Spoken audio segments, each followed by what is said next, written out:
Is a big house extension worth it?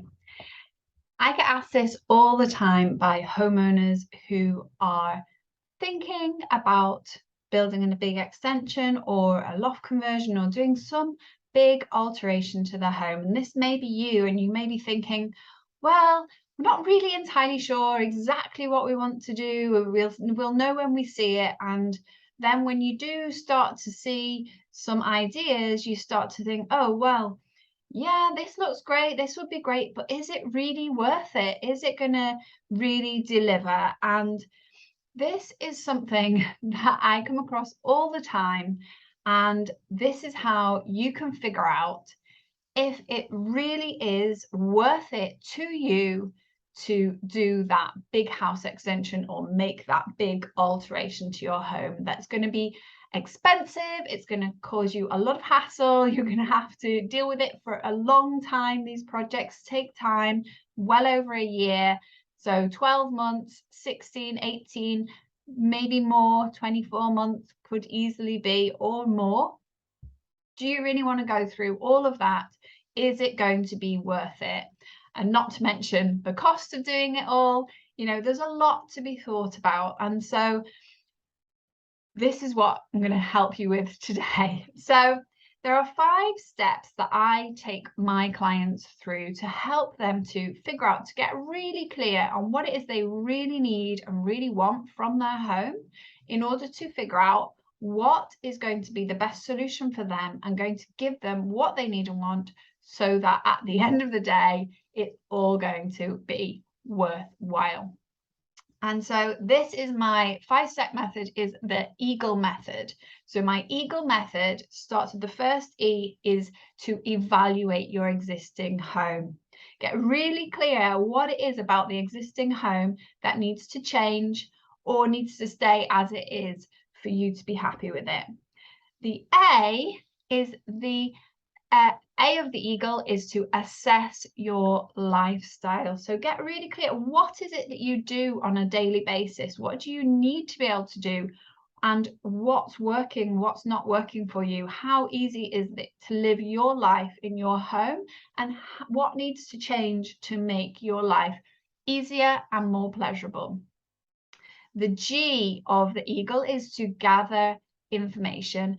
Gathering the right information as early as possible will help you to get clear on what expenses you're going to have, and can help you to avoid unexpected costs, which can arise later on when information is uncovered that you could have got earlier, but you don't find out about until later, sometimes much later, like when it's on site. And at that point, you are really into the project, and really it's just going to cost more and take more time to deal with. So if you can get the information right from the start, you can either factor those costs in to your project, or use that information to tweak or adjust what you actually do in your project so that it doesn't cost you anymore. The L of the Eagle is to listen to your heart. And I know this sounds like a little bit hippy-dippy, but what it really means is to really know what you dream of. What are your dreams? What are your deep desires? How do you ideally want your home to be? Think about those. Those big dreams, you can have them, or you can have a version of them, or you can have something that feels like them. And so what are those? What is actually going to bring you so much pleasure, so much joy, that at the end of the day, the cost, the expense, the hassle is all going to be worth it for you? And then the final E of the Eagle method is to emphasize your priorities. You need to get very clear on what your requirements are from your project, in particular for cost, time, and quality. What do you expect to achieve for those key factors? And you need to prioritize them, decide which is your absolutely fixed, you can't budge, and which are you able to be more flexible about, and set your requirements, and then set a plan B for the flexible option.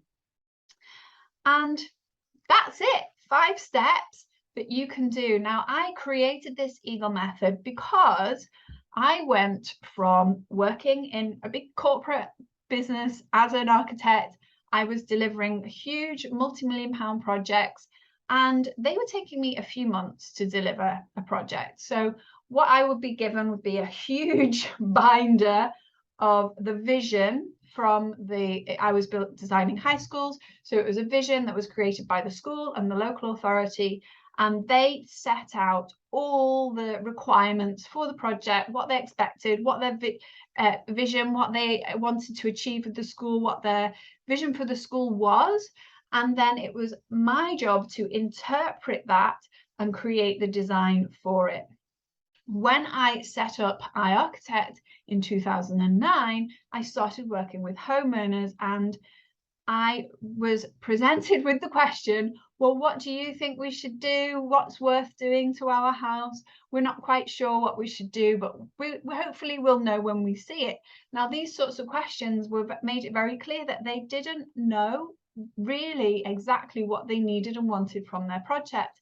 And so what I found was that I would go through the traditional architect's method of designing with a homeowner, which is to have a chat, try and understand what it is that you need and want, and then go away, create a design that delivers that, and then come back and have another chat. Now, that process would go on for months, and in some cases years, until we finally got to a design which my clients were happy with. And this is very typical. This is how most architects work. And I found it really frustrating for my clients, because I wanted to deliver quickly for them. I wanted to deliver something that I knew was absolutely right from them. And I was struggling to do that because they were not able to communicate with me what they really needed and wanted. And that's why over the years, so since 2009, quite a few years, over the years, I have developed this method, the Eagle method, to help my homeowner clients to be able to communicate with me, to be able to get clear for themselves what they really need and want, and then to communicate that to me as their architect in order to design for them.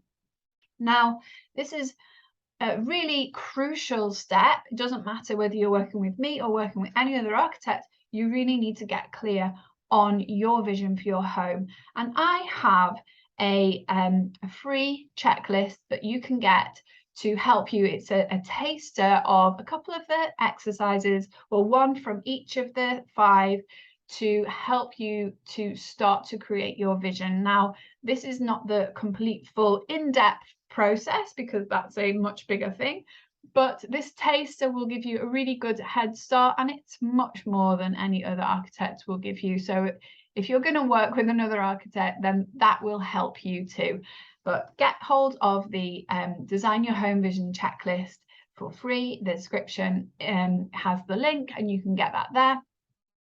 And yeah, if you're interested to know more, I also have a 5-week program that takes you deeper into this and helps you to really get that fully considered, really clear vision, where you can really be absolutely sure that your design is going to tick all your boxes. It's going to be worth you going through the pain, the hassle, the cost, the time to actually get that, because at the end you are going to have a home that you enjoy, that you love living in, that's really going to support you in living your version of your best life.